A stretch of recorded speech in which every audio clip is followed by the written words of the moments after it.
Continuando o nosso evento, chamamos o professor Dr. José Rui Teixeira, da Universidade Católica do Porto. Nossa conferência inaugural será feita por Dom José Tolentino Mendonça. Quando convidado para o evento, ele ainda não tinha sido nomeado arcebispo e sido nomeado para o cargo que ele assumiu. E por esse motivo ele fará por videoconferência, a conferência que ora vamos assistir.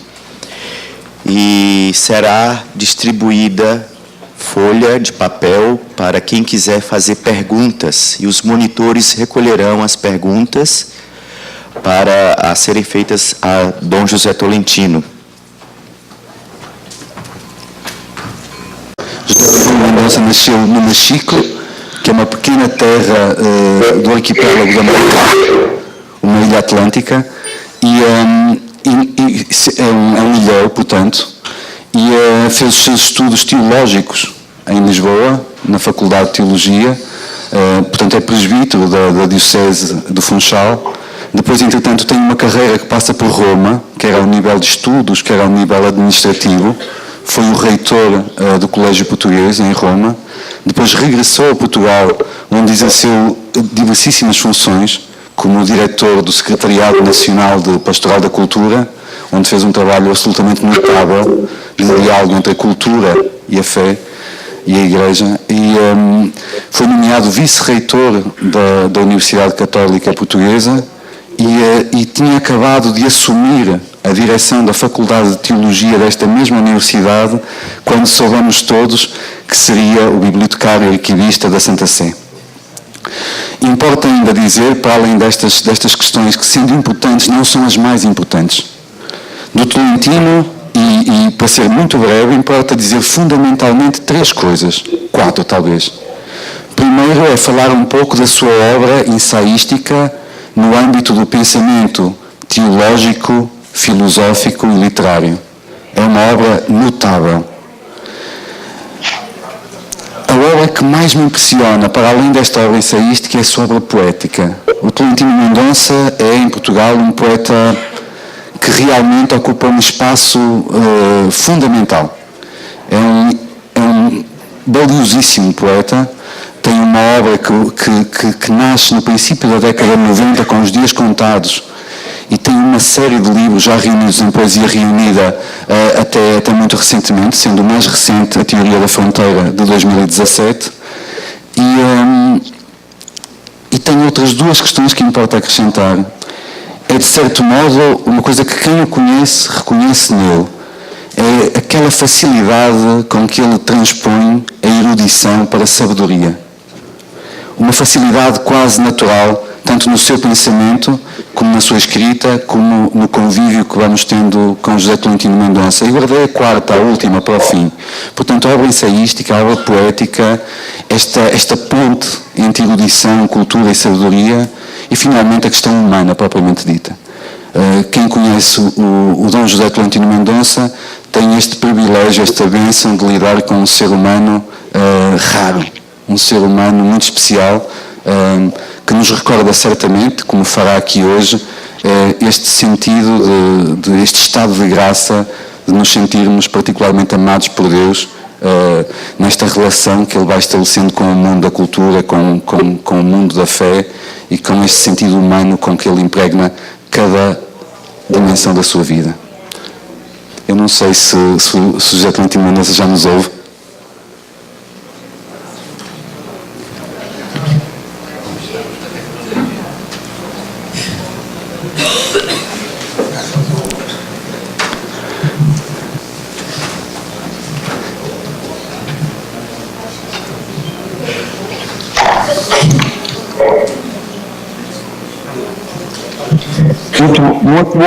Muito bom dia a todos. Não sei se me escutam em boas condições, parece que sim. Queria saudar-vos vivamente, saudar os organizadores deste encontro da LALIT e dizer que é uma grande alegria, a partir aqui de Roma, da Biblioteca Apostólica, poder intervir neste encontro tão significativo e que eu próprio alimentei tanto o desejo de participar. Certamente depois terei oportunidade de ler as atas deste encontro e de aprender muito convosco, porque um colóquio da LALIT é sempre uma oportunidade para abrir horizontes e para estabelecer conexões importantes nas linhas de pesquisa. De maneira, queria saudar-vos vivamente a todos, dizer da minha alegria e pedir-vos desculpa por não estar aí fisicamente presente e apresentar a minha fala desta forma que sei que hoje é muito utilizada, mas que não substitui o impacto, o calor, a naturalidade da presença física. Eu organizei a minha fala em torno a um verso de um poema de Sofia de Mello Briner Anderson. E esse poema, esse verso, diz o seguinte: creio na nudez da minha vida. Creio na nudez da minha vida. E, no fundo, esta minha intervenção é uma espécie de exploração em torno a este verso, percebendo como é que ele nos dá a ver o interface entre mística e literatura. Porque penso que, a propósito da nudez e da vida nua, da vida nuda, se pode falar verdadeiramente de um encontro entre a mística e a literatura. Começo então a minha fala. A palavra pessoa, persona, em latim, significa, na sua origem, máscara. E é através da máscara, da persona, isto é, da representação social, que o indivíduo, pelo menos no nosso espaço ocidental, adquire um papel e uma identidade. Na Roma Antiga, por exemplo, cada indivíduo era, tal como é hoje, tal como somos hoje, identificados por um nome. Todos nós temos um nome que nos liga a uma gênese, a uma estirpe. E essa estirpe, na Roma Antiga, era plasticamente representada por uma máscara de cera do rosto de um antepassado que era fixada no átrio da casa das famílias patrícias. O que dava o nome, o que instituía o conjunto de membros de uma determinada família era a máscara.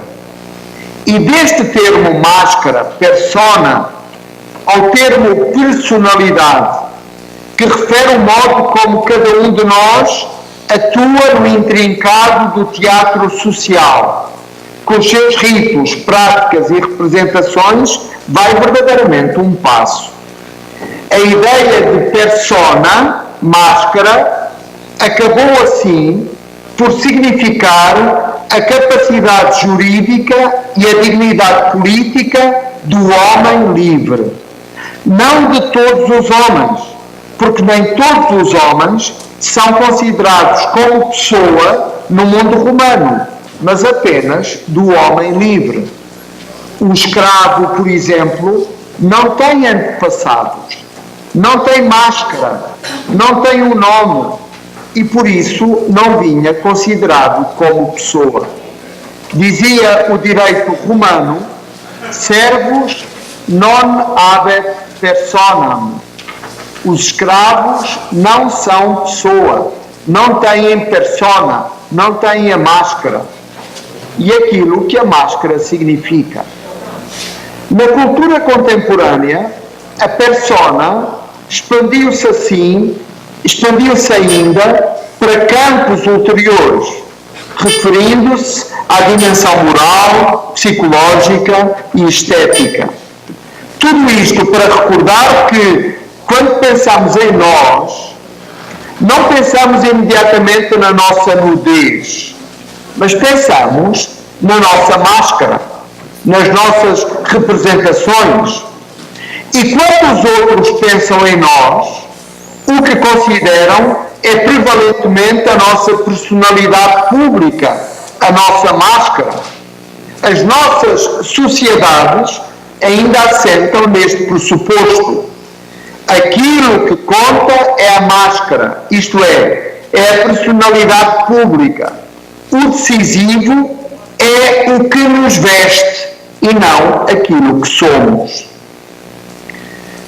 No célebre poema Tabacaria, Álvaro de Campos tem um trecho que funciona como um grande sintoma da experiência humana na modernidade. E Fernando Pessoa diz o seguinte: fiz de mim o que não sou, e o que podia fazer de mim não o fiz. O dominó que vesti era errado. Conheceram-me logo por quem não era e não desmenti e perdi-me. Estava pegada à cara. Quando quis tirar a máscara, estava pegada à cara. Quando a tirei e me vi ao espelho, já tinha envelhecido. Estava bêbado. Já não sabia vestir o dominó que não tinha tirado.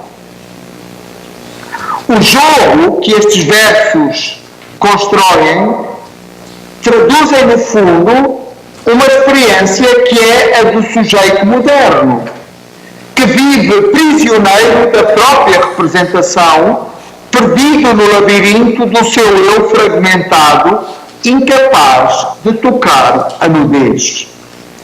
Conheceram-me logo por quem eu não era e não desmenti e perdi-me, diz o poema de Álvaro de Campos.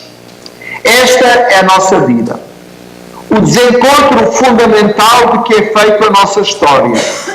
A experiência de exílio que nos acontece no tempo, tão distanciados, tão de costas voltadas, afinal, para a nossa nudez radical. Recordo um poema de Sofia de Mello Briner Anderson que se chama Exílio e é retirado de uma coletânea intitulada Livro VI, de 1962. E diz Sofia: quando a pátria que temos não a temos, perdida por silêncio e por renúncia, até a voz do mar se torna exílio e a luz que nos rodeia é como grades. É preciso dizer que algumas interpretações e apropriações insuficientes da tradição bíblica e cristã contribuíram, porventura, para cimentar esta espécie de exílio em relação à nossa nudez. Existe, efetivamente, um modelo antropológico e depois teológico que nos distancia da nossa nudez. Não nos ajuda a olhar, a viver, a assumir ou até a rezar a partir da nudez que nós somos. A questão da nudez surge logo no início do livro do Gênesis, no drama do jardim que nos vem relatado nos capítulos 2 e 3 daquele livro. Não é por acaso, diremos, que a revelação bíblica comece falando da nudez. Sem ela, é simplesmente impossível pensar a pessoa humana.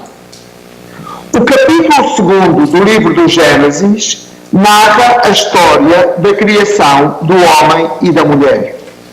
Deus é descrito, todos nos lembramos, como um oleiro que amassa o homem a partir da terra, para lembrar precisamente a nossa condição mortal. Insufla-lhe o ar, o espírito, pelas narinas, para dizer que este ser é, ao mesmo tempo, terreno e levantado da terra, ou como José Saramago diria, é levantado do chão. Depois conta-se a solidão do homem na criação. O ser humano precisa de uma relação interhumana. E aí temos o contexto para a criação da mulher. E quando o homem vê a mulher, há aquele primeiríssimo poema, que é um dos mais belos da Bíblia, em que Adão exclama: esta é realmente osso dos meus ossos, carne da minha carne. No final deste relato, no último versículo deste capítulo 2 do livro do Gênesis, afirma-se o seguinte: estavam ambos nus, tanto o homem como a mulher, mas não sentiam vergonha. Isto o que é que significa? Significa, antes de tudo, que a nudez não é uma invenção posterior. A nudez não é uma consequência da transgressão originária. A nudez é a nossa condição, a nossa gramática criatural. Perante si mesmo, com a consciência que tem de si, perante Deus e perante o outro, o homem está nu e não sente vergonha. A primeira imagem da nudez é, assim, a da nudez como estado, como modo de ser, como traço que descreve o ser do homem sobre a terra. É a sua expressão primária de existência. Como sublinha Adélia Prado, a nudez apazigua porque o corpo é inocente. A nudez apazigua porque o corpo é inocente. Mas precisamente em torno ao versículo 25 do capítulo 2 do livro do Gênesis, vão amontoar-se muitas dificuldades. E porquê? Porque os comentadores bíblicos, tanto judaicos como cristãos, fugirão a encarar essa imagem da nudez original como apaziguadora. É interessante, por exemplo, constatar que tanto uns como outros tentam interpretar esta nudez no sentido de uma vestimenta ou de um revestimento, dizendo: eles não estavam nus, eles estavam revestidos da graça divina. Ou como diz o Zoar, eles estavam revestidos de um esplendor divino. Ou como dizem os padres da Igreja, eles estavam cobertos da glória de Deus, que realmente os vestia. Eles não estavam nus.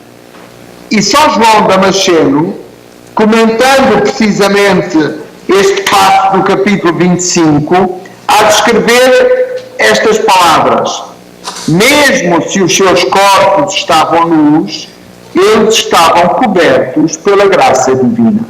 Então, a teologia, o comentário bíblico rabínico-cristão insiste muito em fugir da ideia de nudez, privilegiando a ideia da veste. Por um lado, o texto bíblico não hesita em dizer que os seres humanos, desde o princípio, estavam nus. E essa era a sua condição natural e sobrenatural, pois assim Deus os criara. Por outro lado, os comentadores lidam mal com a nudez do casal original e revestem-na. Isto acontece porque a nudez vai ser o palco dramático que expressa a mudança que ocorre no jardim quando a mulher e o homem, dando ouvidos à serpente, acabam por se desviar do mandato original e comem do fruto proibido. Explica no Gênesis, já no capítulo 3, não no capítulo 2, onde a nudez aparece sob forma positiva.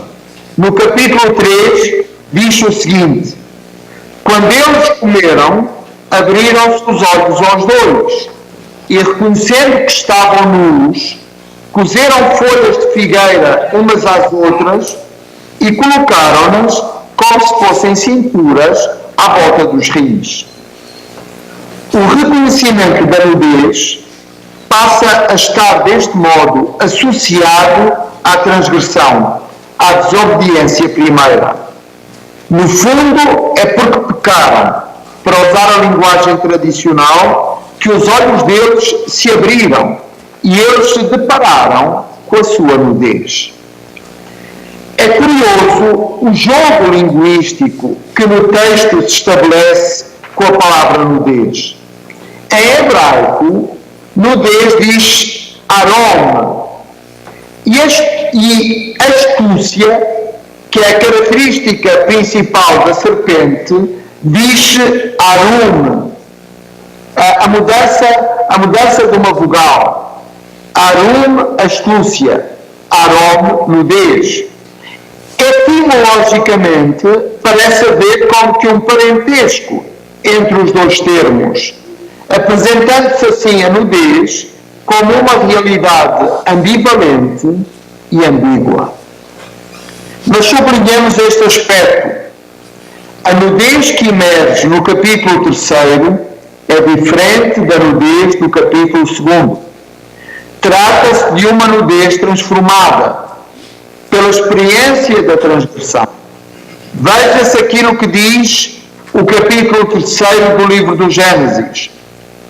Ouviram, então, a voz do Senhor Deus, que percorria o jardim pela brisa da tarde, e o homem e a sua mulher esconderam-se do Senhor Deus por entre o arvoredo do jardim. Mas o Senhor Deus chamou o homem e disse-lhe: onde estás? Ele respondeu: ouvi a tua voz no jardim e, cheio de medo, escondi-me porque estou nu. O Senhor Deus perguntou-lhe: quem te disse que estás nu? Comeste porventura da árvore da qual te proibi comer? Quem te disse que estavas nu?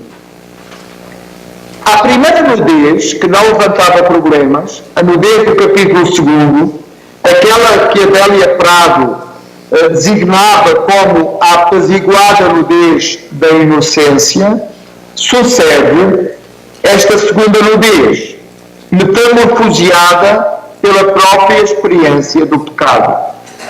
Alguma coisa nos diz agora que estamos nus, e essa nudez passa a ser algo que escondemos do olhar de Deus, do olhar dos outros e do nosso próprio olhar.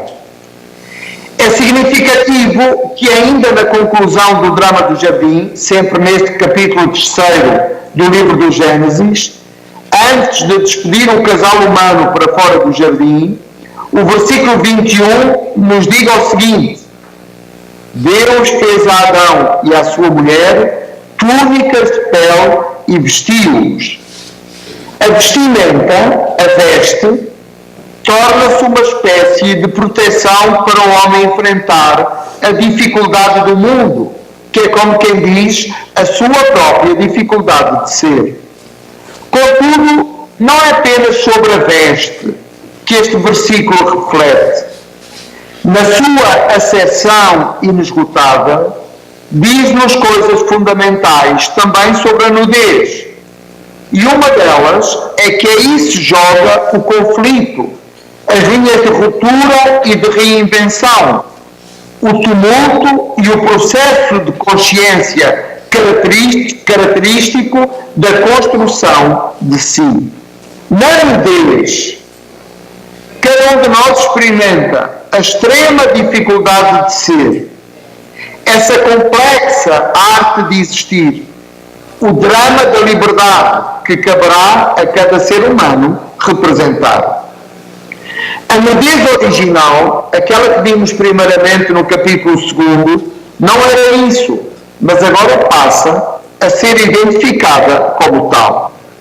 Emerge então como resposta uma certa necessidade de cancelar a nudez. Passou a ser identificada com uma veste. A nudez é carência e a veste é a graça que a qualifica.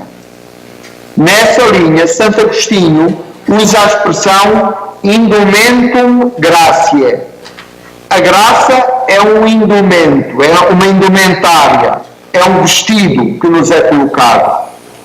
E se pensarmos em todas as representações da graça, em todas as simbólicas que se podem encontrar ao longo da história para significar o socorro divino à nossa humanidade, elas surgem muito mais do lado da veste que do lado da nudez.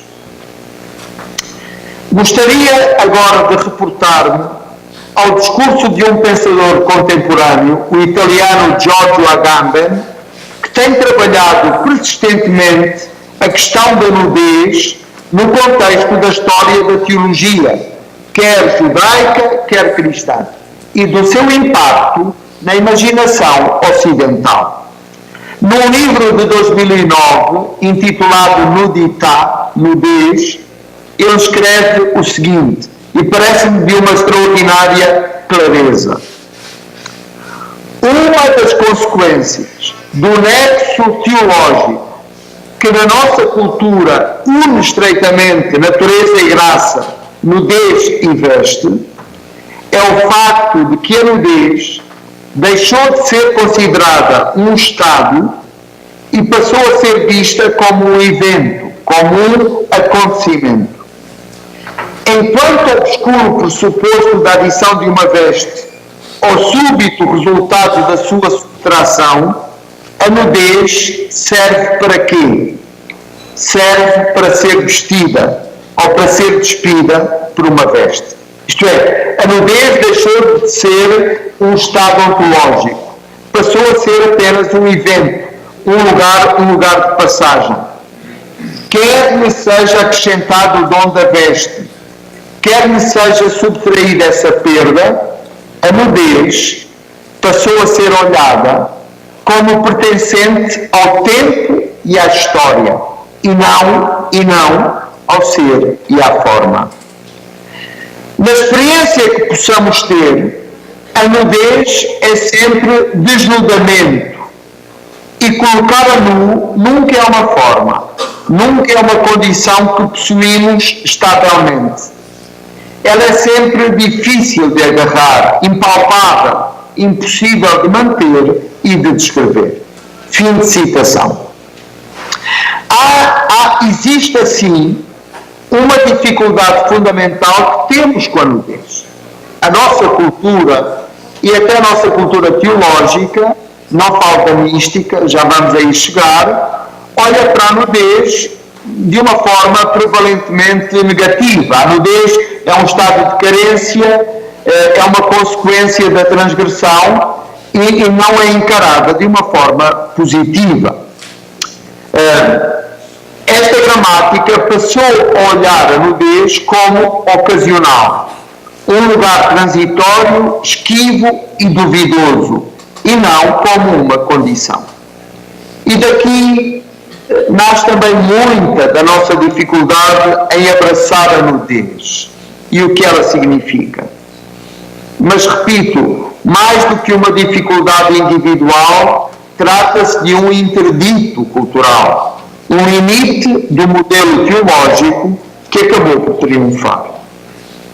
Mas, de vestes e de nudez, também se costuram os evangelhos. E vale a pena observarmos, sobretudo, a narrativa da paixão, onde o problema ganha um significado extraordinariamente relevante e como que insinua a possibilidade de outro caminho, de outra compreensão. Na entrada da narrativa da paixão no Evangelho de Marcos, existe um episódio intrigante de que todos certamente nos recordaremos e que relata a fuga dos discípulos quando Jesus é preso pelas autoridades. E o narrador evangélico acrescenta o seguinte, e cito Marcos 14, 51-52. Os discípulos, deixando Jesus, fugiram todos, e um certo jovem que o seguia, envolto apenas num lençol, foi preso, mas ele, largando o lençol, abandonando o lençol, fugiu nu. É assim esta passagem enigmática do relato da paixão segundo Marcos. Muitos têm discutido sobre quem é este jovem e o significado da sua nudez. Alguns dizem que estamos perante um marcador autobiográfico, porque este jovem que foge nu é como que uma assinatura do texto, porque seria o próprio evangelista Marcos. Mas há outros autores que dizem, atenção, ser um anónimo a fugir nu também tem um significado. Isto é, não temos de viver na obsessão de encontrar a identidade deste homem que foge nu. Ele pode ser perfeitamente um anónimo. E sendo um anónimo, o que é que pode significar? Nós, todos que trabalhamos com a narrativa, com a literatura, nós sabemos que numa narrativa não há peças soltas, tudo tem um sentido, tudo no fundo tem uma articulação e tudo vai acabar por estar ao serviço de um processo revelatório. E certamente que este jovem nu, numa narrativa tão económica como aquela do evangelista Marcos, certamente tem um significado.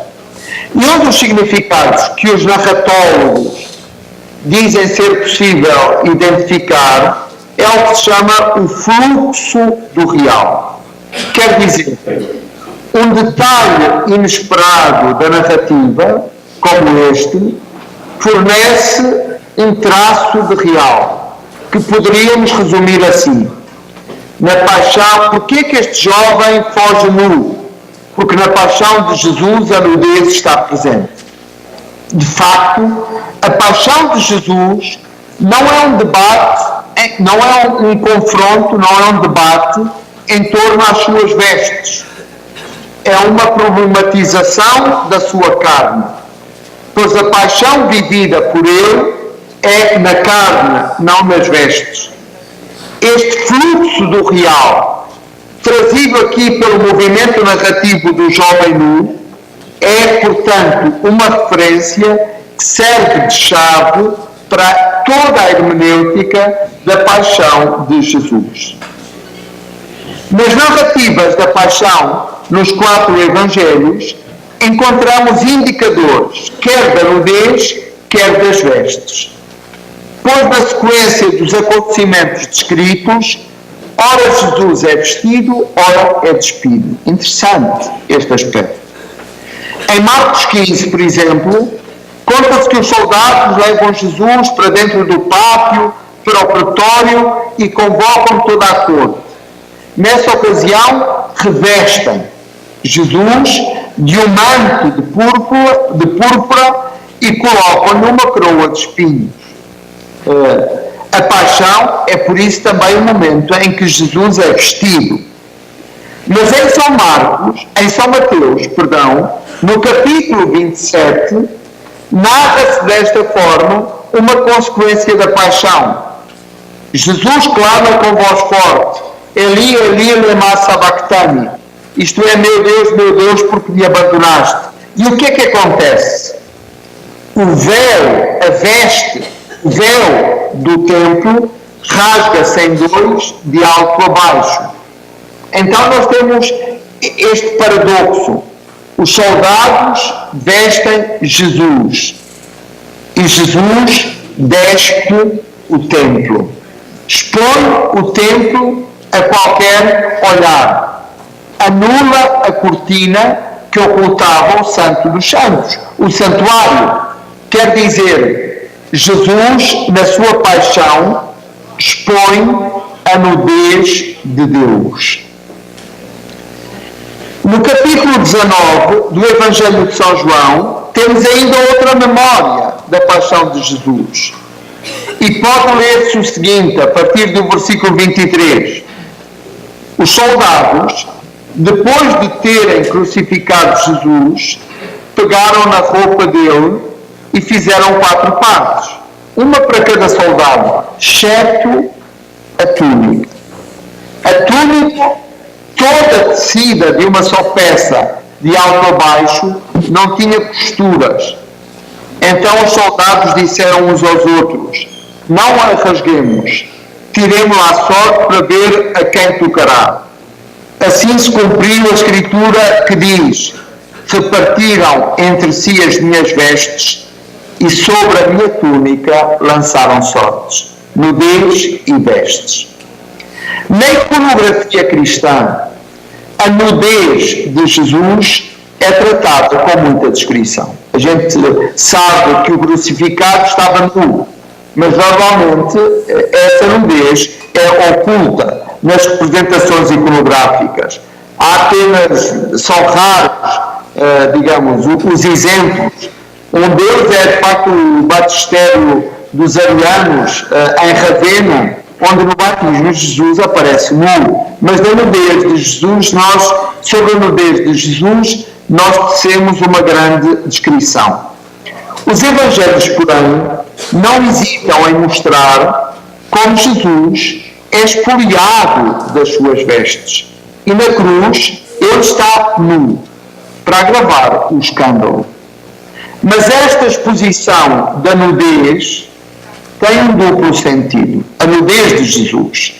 Para o próprio Jesus, a sua nudez documentava a oferta radical de si, o sacrifício extremo de vida que o próprio Jesus fazia, o dom da sua existência. Mas para os que ordenavam a sua morte, era uma forma ulterior de humilhação, de diminuição, de desqualificação da sua vida. A vida do crucificado é uma vida desqualificada, uma vida reduzida ao extremo da nudez. Contudo, para nós cristãos, o ponto não é apenas que a vida de Jesus foi desqualificada, mas sim que essa desqualificação se tornou para nós o polo transformador das nossas próprias vidas. Aquela vida desqualificada, a vida do crucificado, a vida daquele homem nu, torna-se para nós o caminho, a verdade e a vida. Por isso se entende que aquela kenosis, aquela desqualificação, aquela subtração leva a que a nudez de Jesus seja exposta e lida pelas primeiras comunidades cristãs, não como uma vergonha, não como resultado da transgressão, mas como uma inédita boa nova, como recriação. Na cruz, nós não estamos no capítulo 3º do livro do Gênesis, mas estamos no capítulo 2º do livro do Gênesis. A nudez de Jesus passará a ser o ponto de partida para a compreensão da gesta de Deus que acontece nele. Desse Deus que nos fala pela boca, pelos olhos, pelas mãos, pelo corpo, pela humanidade do próprio Jesus. A sua nudez torna-se uma grafia da salvação. E por isso nós temos aquele célebre passo do capítulo 2 da carta aos Filipenses. Tendo entre vós os mesmos sentimentos de Cristo Jesus.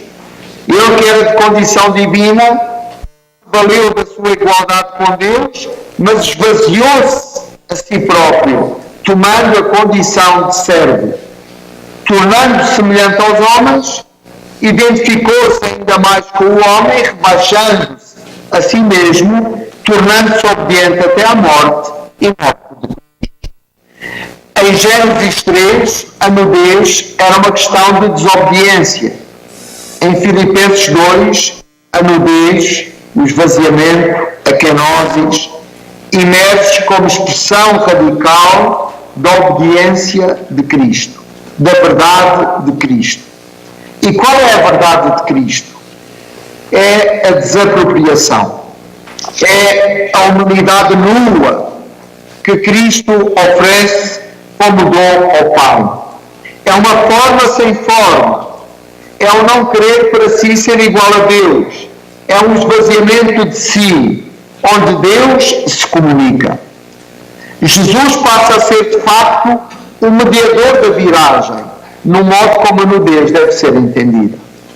O relato da paixão funda ou refunda, se quisermos o confronto com todo o Antigo Testamento, o relato da paixão refunda aquilo que nós poderíamos chamar a mística da nudez.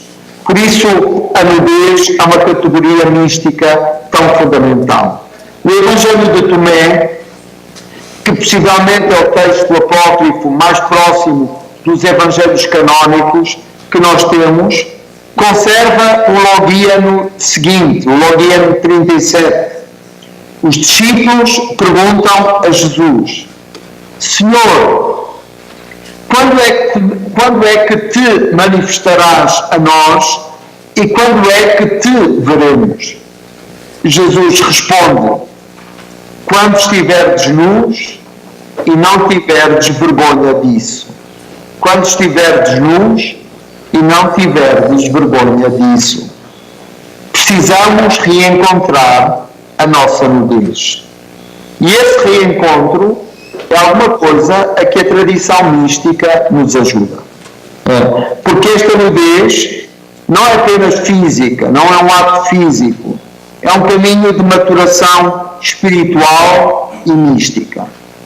Nessa linha, por exemplo, um dos pais da mística cristã, o Maître Eckhart, pregava a nudez, escreveu muito sobre a nudez, como uma forma de pobreza espiritual necessária para experimentar aquele vazio de si e vazio de tudo, onde Deus habita. Eu lembro-me de uma história do místico contemporâneo, Lázaro del Vasto, que viveu muito tempo na Índia. Ele conta a primeira vez que foi à Índia. Como acontece por vezes a um estranho que chega a uma cidade, a um lugar, ele sente que não só todos o olham, mas que todos pretendem alguma coisa dele. Todos querem ganhar, querem retirar, querem roubar, querem alguma coisa dele.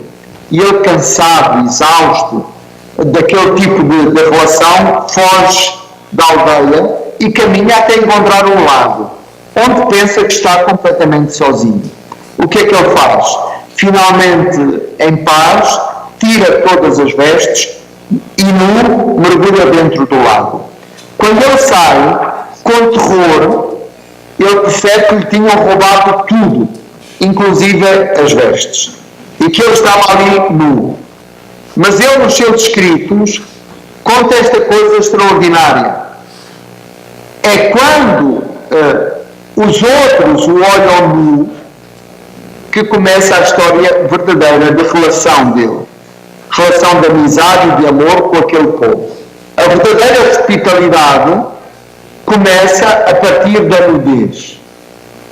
E isto é alguma coisa que a mística cristã repete em todas as vozes, já que ela é tão polifónica e diversa. Mas há esta afirmação persistente que só quando consentimos na vulnerabilidade, na aceitação, no abraçar da nossa nudez, que começamos uma outra história, uma outra linguagem, uma outra gramática de relação com o mistério, de relação com o próprio Deus. E é interessante que nós podemos, de facto, estabelecer um paralelo entre a experiência mística e a experiência literária. Porque também podemos dizer que, tal como a experiência mística, a experiência literária é uma escola da nudez, é uma aprendizagem da nudez. O que a poesia, o que o romance, o que as novelas, no fundo nos ensinam é estar nu, essa nudez fundamental, essa nudez ontológica. Para usar um dos títulos emblemáticos da literatura moderna, podemos dizer que a literatura visa esse Mon cœur mis à nu. O meu coração colocado a nu. O meu coração a nu. De que falava Baudelaire? A literatura sabe bem que a construção de si, a construção de cada um de nós, não é apenas um processo externo, linear, racional ou contínuo. Por isso, ela cria um método, a literatura tem um método, que nos adentra sempre mais no mistério da vida nua, no enigma da vida nua, no silêncio da vida nua. E este método da literatura, que está próximo da verdade, porque a ficção, no fundo, é um instrumento de verdade, a ficção literária, este método pretende-se uma contraposição à falsidade da indústria ideológica, onde a comunicação humana se veste e reveste incessantemente. Nós, de facto, temos de um lado um tipo de comunicação que veste e reveste a realidade, e temos um outro tipo de comunicação humana, que é aquela da literatura, que sobretudo veste a realidade, colocando-a a nu. Sofia de Mello Brauner Anderson, que me ofereceu o tópico desta fala, ela tem uma poética, uma explicação, no fundo, da sua arte, explicação do ofício de poeta, que é de uma clareza muito grande e que, apesar de extensa, eu gostava aqui de ler, porque não saberia dizer de outra forma, ou de melhor forma, o que ela escreveu. E ela diz isto: a poesia não me pede propriamente uma especialização, pois a sua arte é a arte do ser, é a arte da nudez. Também não é tempo ou trabalho que a poesia me pede, nem me pede uma ciência, nem uma estética, nem uma teoria. Pede-me antes a inteireza do meu ser. Uma consciência mais funda do que a minha inteligência. Uma fidelidade mais pura do que aquela que eu posso controlar. Pede-me uma intransigência sem lacuna. Pede-me que arranque da minha vida, que se quebra, gasta, corrompe e dilui, uma túnica sem costura. Eu acho que esta túnica sem costura que ela fala é a nossa própria pele. Pede-me que viva atenta como uma antena. Pede-me que viva sempre, que nunca me esqueça. Pede-me uma obstinação sem tréguas, densa e compacta. Pois a poesia é a minha explicação com o universo, a minha convivência com as coisas, a minha participação no real, o meu encontro com as vozes e as imagens. Por isso o poema não fala de uma vida ideal, mas sim de uma vida concreta. Ângulo da janela, ressonância das ruas, das cidades e dos quartos, sombra dos muros, aparição dos rostos, silêncio, distância e brilho das estrelas, respiração da noite, perfume da tília e do orégano. É esta relação com o universo que define o poema, como obra de criação poética. Quando há apenas relação com uma matéria, há apenas artesanato. É o artesanato que pede especialização, ciência, trabalho, tempo e estética. Todo poeta, todo artista é artesão de uma linguagem. Mas o artesanato das artes poéticas não nasce de si mesmo, isto é, da relação com uma matéria, como acontece nas artes artesanais. O artesanato das artes poéticas nasce da própria poesia, à qual está consubstancialmente, e este advérbio é muito importante, consubstancialmente unido. Se um poeta diz obscuro, amplo, barco, pedra, é porque essas palavras nomeiam a sua visão do mundo, a sua ligação com as coisas.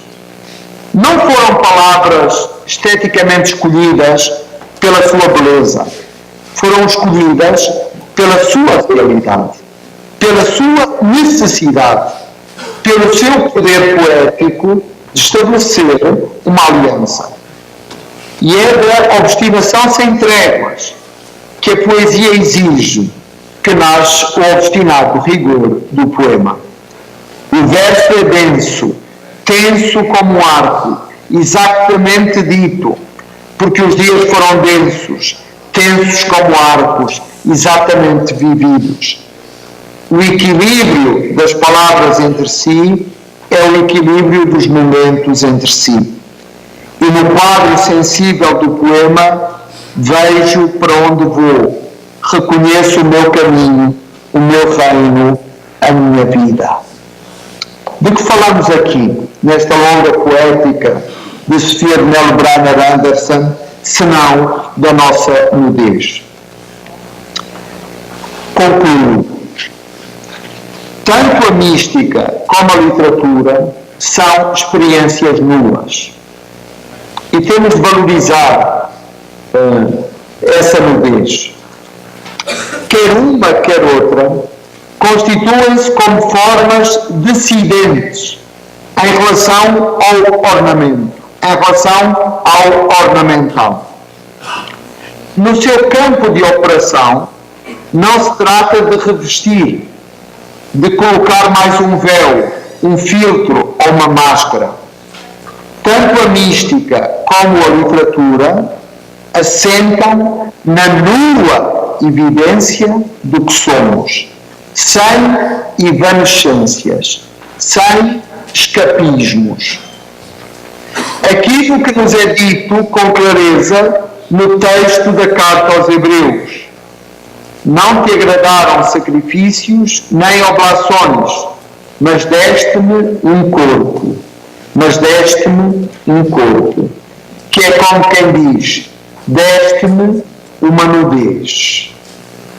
E o essencial reside aí, mais do que em qualquer outro lugar. Quer dizer, é letra, somos letra, é corpo, somos corpo, é tessitura, somos tecido, é texto, somos texto, é exposição ao real, somos essa exposição ao real. Isso que nos aparece dito com uma clareza cortante no poema da Adélia Prado, intitulado Festa do Corpo de Deus, certamente todos conheceremos e que eu leio apenas alguns trechos. Como um tumor maduro, a poesia pulsa, dolorosa, anunciando a paixão. O crux ave, spes única, o passionis tempore. Ó mistério, mistério, suspenso no madeiro, o corpo humano de Deus. E ela continua: eu te adoro, ó Salvador meu, que apaixonadamente me revelas a inocência da carne.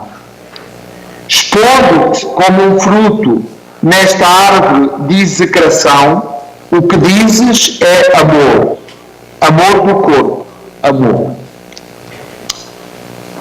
Falamos de literatura, falamos de mística. A maior parte das vezes, o que falta quer ao itinerário crente, quer à criação literária, não são ideias. A literatura não se faz com ideias e a mística não se faz com ideias, nem se faz com mensagens, com boas intenções. O que falta é nudez. O que falta é presença, é espessura, é pura ressonância daquilo que no silêncio existe sem mais. O que falta é a precariedade e a fragilidade da nudez. O grito que está contido na nudez, pois a sua comum e cotidiana respiração aproxima-nos mais de Deus do que qualquer elaboração conceptual.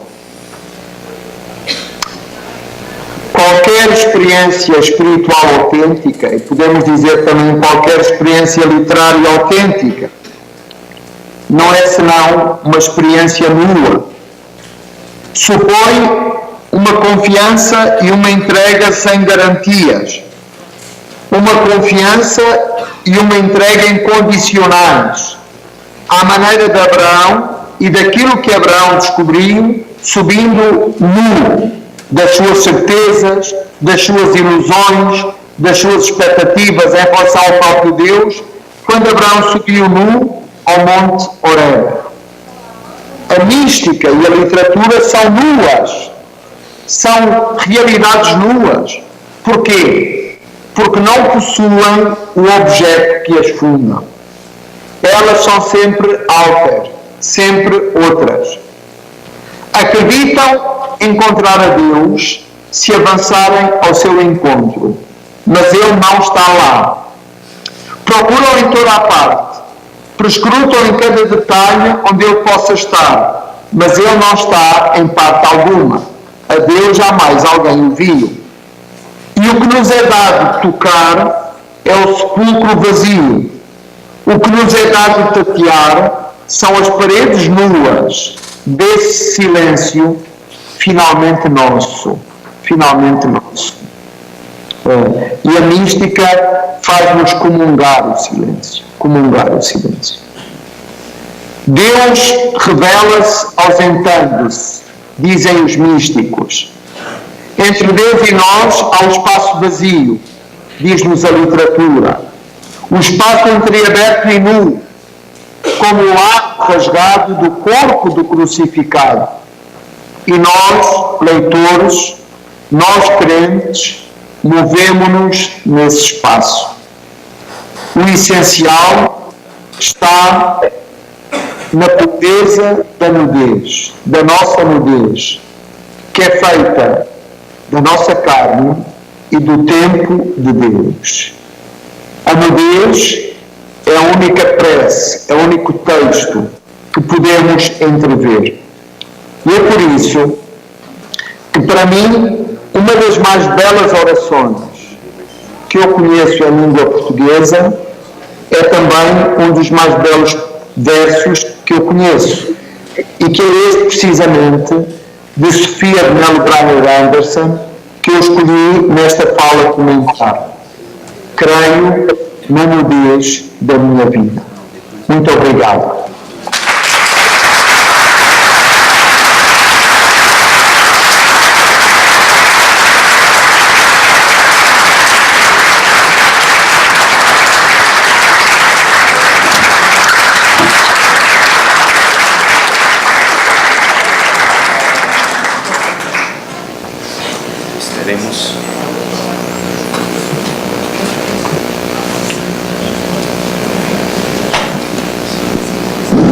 Nós teremos um tempo ainda para algumas perguntas. Quem quiser fazê-la, faça por escrito. Nós a recolheremos. Marcela e Renê estão responsáveis. E o professor Rui coordenará esse momento. Podem levantar a mão e o monitor chega até você. Temos a consciência que o Tolentino não nos ouve, correto? Tolentino? Não terá mesmo que ser por via escrita. 2, 3 palavras muito simples, porque foi tudo dito. A primeira, em forma de graça, é dizer, depois desta conferência, por favor, mantenham a roupa vestida.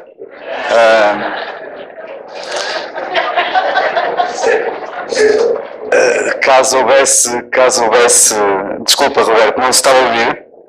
Eu estava a pedir a Roberto que a organização agradece que nos mantenhamos vestidos. Porque foi muito tentador durante a conferência este apelo à nudez. 2, 3 palavras enquanto se reúnem as questões e dizer que eu tirei 3 apontamentos que se calhar são os vossos apontamentos. A primeira diz que a nudez é a nossa gramática criatural. Ou seja, a consciência de que o desterro não é um distúrbio da nudez, mas fundamentalmente um distúrbio da gramática. A segunda questão que eu gostava de chamar a atenção, que a nudez deixou de ser um estado e passou a ser um evento. E uma última, para começarmos eventualmente a conversar com o Tolentino, é a consciência de que a nudez de Cristo é uma grafia da nossa condição e da nossa salvação, ou seja, em suma, é uma grafia da nossa condição salva. Eu estou convencido que este foi um momento absolutamente, uma espécie de um momento muito especial, e vamos agora tentar perceber como é que o Tolentino consegue responder às questões que lhe são colocadas por escrito.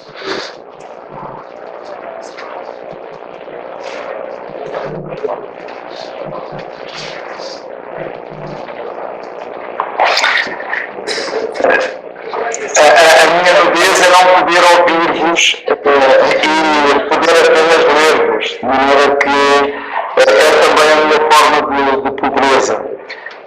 Mas penso que tanto a mística como a literatura ajudam-nos muito a perceber como a nudez é uma categoria polissémica.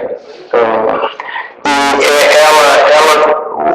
ela representa, sem dúvida, uma carência, uma fragilidade, uma vulnerabilidade. Por isso, no capítulo 25 de Mateus, aparece-nos de facto como uma obra de misericórdia e mais como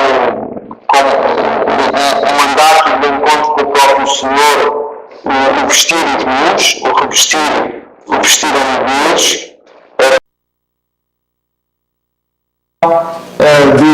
do percurso existencial e vocacional de Francisco de Assis. Aquele momento da nudez é um momento de extraordinária verdade. E nós podemos pensar, por exemplo, no gesto que representa a vida mendicante, quando Francisco de Assis decide viver a vida do sem-abrigo e não voltar ao convento onde ele pernoitava aqui em Roma e decide ficar perto da Basílica de São Pedro, aí começa um movimento teológico, espiritual, místico, no fundo ligado a esta forma de pauperismo, e que é um elogio da vida nua, da vida nuda. Isto é muito importante, digamos, o que pode ter esta linguagem, o que pode ter de surpreendente, no fundo, é uma linguagem muito ortodoxa. No fundo, este discurso sobre a nudez é um discurso muito ortodoxo, porque vai ao fundo do que é o centro do Evangelho e de leituras tão significativas como aquelas, por exemplo, Francisco de Assis e todo o movimento que daí vem, que não é só o franciscanismo, muito mais, e que no fundo é uma recondução ao essencial.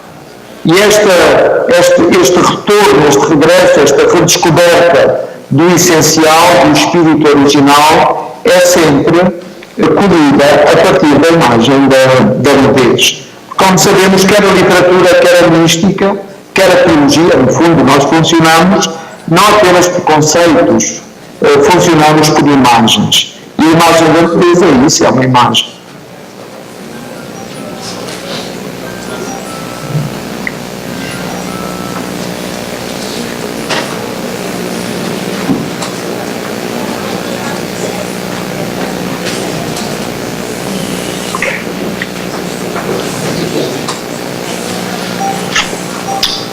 É interessante que, sobre esta pergunta, o sentido do nu, o que é o nu na poesia e na mística?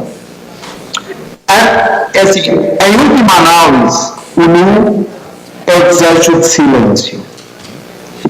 O homem mais nu, é o homem faminto de silêncio que come o silêncio de Deus às dentadas. Isso é o poema. O poeta não quer escrever poemas, ele quer ser o poema. A grande ambição dos poetas não é a palavra, ou melhor, é uma palavra capaz de colher dentro de si o próprio silêncio. Isto é a nudez máxima da palavra. É a palavra despida de tudo, quando ela se torna a própria realidade. Quando a palavra deixa de ser uma mediação, um instrumento. O poeta Eugênio de Andrade tem um poema que é também uma meditação sobre o trabalho do poeta. Ele diz: quando nos apeteciam realidades súbitas, ainda temos a gordura das palavras. O poeta deseja não é a gordura das palavras, porque a palavra é uma mediação. O poeta deseja realidades súbitas, deseja o milagre, deseja tocar o cerne da própria realidade. Como o místico. O místico deseja o silêncio, deseja tocar o próprio mistério. Não é por acaso que toda a mística, por exemplo, desenvolve um tipo de linguagem muito próximo da sensualidade ou da sensorialidade. Porque mais importante do que as palavras é o tocar, é o sentir-se tocado, é essa experiência de êxtase, que é uma experiência de todos os sentidos, não apenas da própria palavra. De maneira que a nudez é mesmo essa.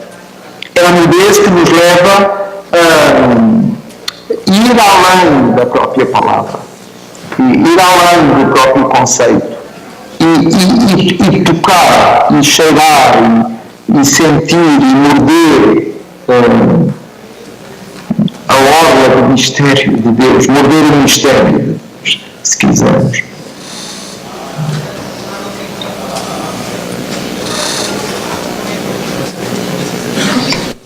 É uma pergunta muito interessante, porque de facto o que é que os profetas de Israel fazem?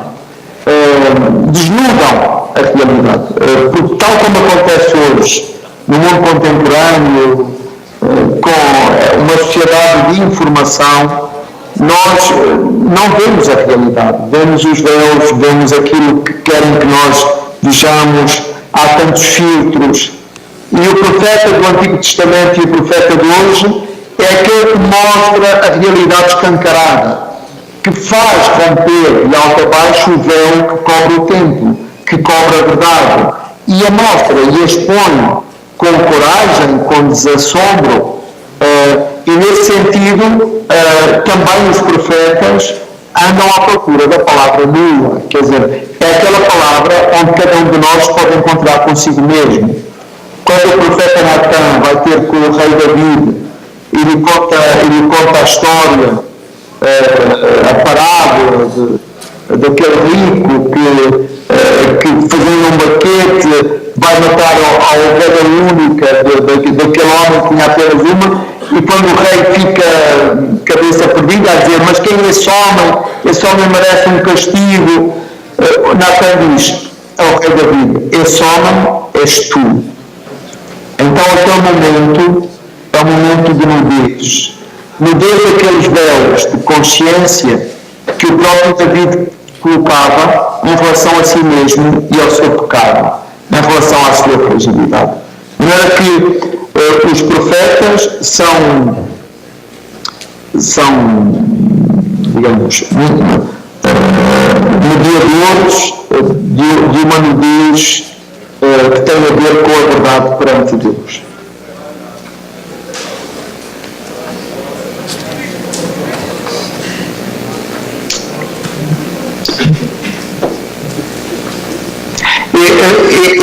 Eu penso que esta relação, esta aliança, esta interface que até o poética ou até o literário estabelecem, é muito importante precisamente para isto, também para combater esta gnose que nos faz viver de uma vida evanescente, como se não tivéssemos corpo, como se a nudez e a fragilidade fossem um acidente removíveis da nossa condição e não fossem a própria condição humana. De maneira que o cristianismo é também um discurso muito humilde, porque é um discurso que parte da própria nudez, da própria realidade, daquilo que é, da vida como ela é. E isso nos tempos que correm, andar contra a corrente, porque é muito mais tentador viver num mundo perfeito, numa galáxia onde não existem problemas, onde não existe pecado, e nós sabemos como, digamos, a esquizofrenia da nossa sociedade pós-moderna é muito de criar uma ficção do próprio mundo. Por isso a literatura é tão importante, porque a literatura ajuda-nos a ver a vida como ela era, nos seus contrastes, na sua ambiguidade, no seu paradoxo, na sua dificuldade. E isso é um serviço muito grande. Isso é uma forma de conhecimento, é uma forma de avizinhar-se da verdade, contrariando estas perspectivas gnósticas.